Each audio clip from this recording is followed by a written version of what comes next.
I'm not a huge fan of self-discovery or self-mastery because I think what we're missing there is God mastery and me inviting God into really who I am. So I have to submit, like I work in the marketplace, like huge ego. We're accomplishing a lot of things. The world is cheering us on.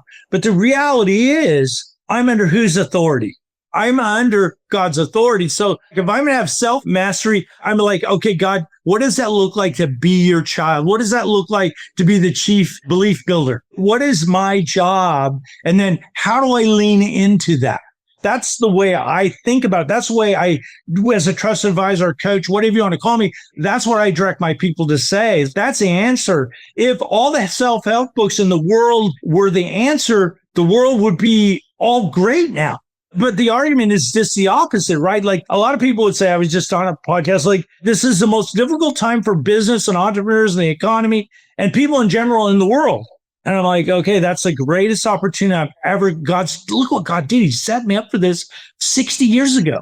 He's like, dude, it's going to get really crazy. And all these people are going to forget about me and who I am and what I can do. And like, he loves the marketplace. On Sunday, a few people go to church, but on Monday, 8 billion people go to the marketplace to make a living, to do a business, to care for their family, to do something. And why wouldn't I bring the one that knows all? What am I doing out there thinking I know? Why would I put that burden on myself?